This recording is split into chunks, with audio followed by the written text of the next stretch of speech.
উৎসবমুখর পরিবেশে ত্রয়োদশ জাতীয় সংসদ নির্বাচনে বিএনপি চেয়ারপারসন বেগম খালেদা জিয়ার পক্ষে ৩টি আসনে মনোনয়নপত্র জমা দিয়েছেন দলের নেতাকর্মীরা। পাশাপাশি তার শারীরিক অবস্থা বিবেচনায় এনে রাখা হয়েছে বিকল্প প্রার্থীও।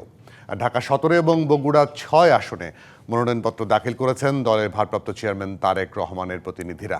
নির্বাচনী প্রচারণায় শিগগিরই তারেক রহমানের বগুড়ায় আসার কথা রয়েছে বলে জানিয়েছেন জেলা বিএনপি সভাপতি।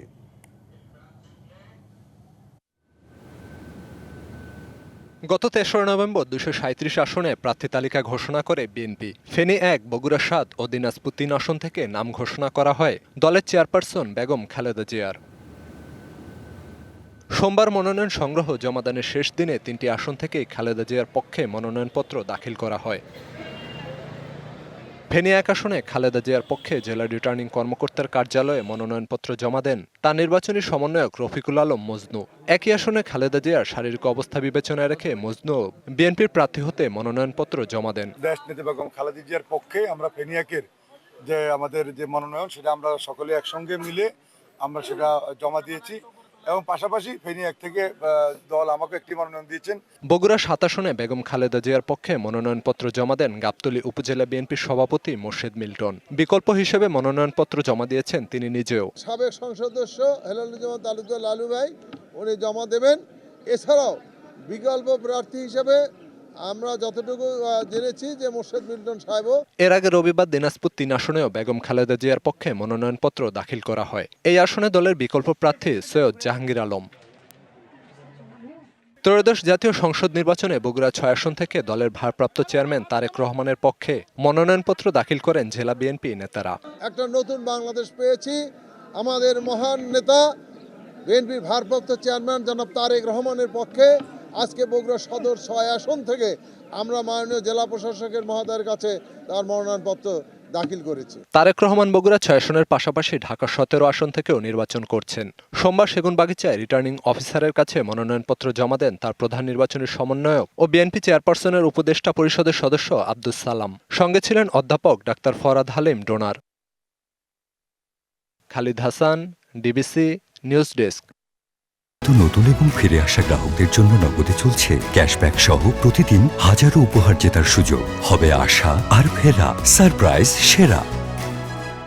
আগারগাঁও নির্বাচন ভবনে আছেন সহকর্মী নূপুর মাহমুদ, তার কাছ থেকে জানবো সবশেষ খবরাখবর। নূপুর মাহমুদ, আপনি নিশ্চয়ই আমাকে শুনতে পাচ্ছেন। এখন পর্যন্ত মাত্র তো শেষ হলো, এখন পর্যন্ত আপনার কাছে কোনো তথ্য আছে কিনা? সারা দেশে কতজন প্রার্থী জমা দিলেন, কতজনকে এখন পর্যন্ত জমা দেওয়া হলো, এবং আপনি এটা তথ্য দিয়েছেন সেটা আমি জানিয়েছি যে মনোনয়নপত্র জমা দেওয়ার সময় আর বাড়ানো হচ্ছে না। একটু জানি আপনার কাছ থেকে।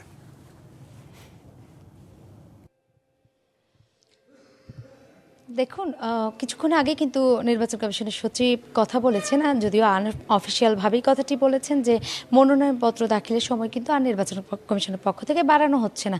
তো আসলে আমরা সারাদিন যেহেতু দেখলাম যে সকাল 9টা থেকে শুরু হয়েছিল মনোনয়ন দাখিলের, আজকে যেহেতু শেষ দিন ছিল সেহেতু 5টার দিকে, ঘড়ির কাঁটায় 5টার দিকেই কিন্তু মনোনয়ন দাখিলের শেষ সময়টাও শেষ হয়ে গিয়েছে। তো আমরা তখন পর্যন্ত ইটিআই ভবনে, অর্থাৎ নির্বাচন কমিশনের পাশে যে ভবন ইটিআই ভবন, সেখানেই কিন্তু আজকে রিটার্নিং কর্মকর্তার কাছেই কিন্তু ঢাকা 13 এবং 15 আসনে যে সকল মনোনয়ন প্রত্যাশীরা ছিলেন তারা কিন্তু মনোনয়ন উত্তোলন করেছেন এবং সেই সাথে তারা দাখিল করেছেন।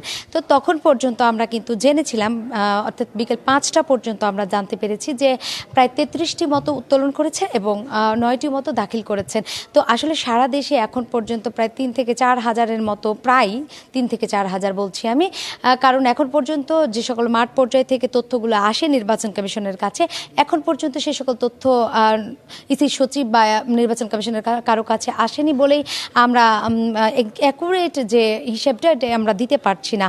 সেক্ষেত্রে আমরা এখন পর্যন্ত ধরে নিচ্ছি নির্বাচন কমিশনের পক্ষ থেকে বলছে 3 থেকে 4 হাজার হবে, এমনটি কিন্তু আমাদেরকে জানিয়েছে।